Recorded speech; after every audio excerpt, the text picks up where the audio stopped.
With all the cold weather and short growing seasons, what fruits and vegetables can we grow in North Minneapolis? The answer is, despite our infamous Minnesota winters, we are able to grow a wide variety of foods here, even on small city lots. This video will be the first in a series on the vegetable families that are grown in cold climates. Today's family is the Brassica family, whose members include broccoli, cauliflower, kale, cabbage, and collard greens. Not only are these vegetables in the same family, they are all part of the same species. Brassica oleracea, or wild mustard, is a wild vegetable from the Mediterranean, but has been cultivated by farmers for thousands of years.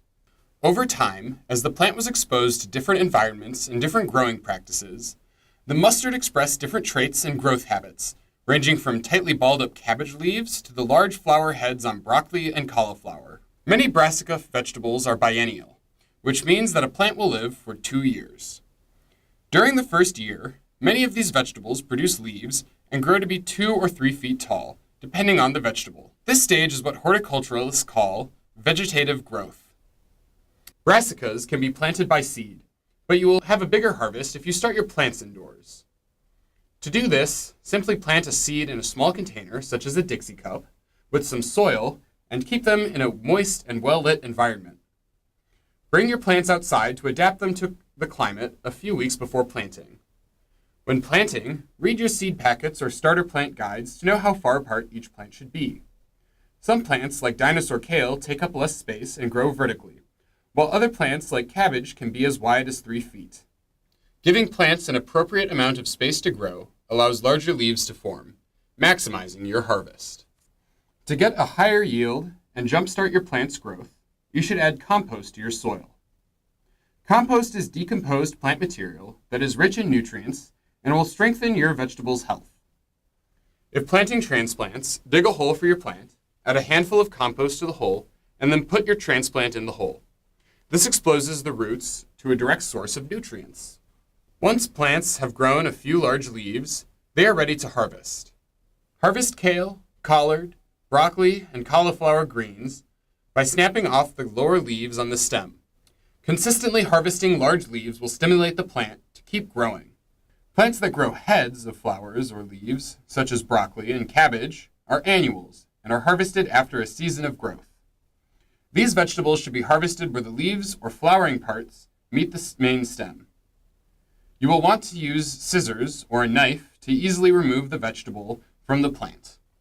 Cabbage plants can be removed entirely from the ground.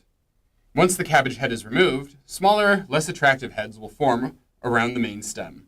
When winter comes, brassicas survive due to excellent cold resistance, which is perfect for the Minnesota climate.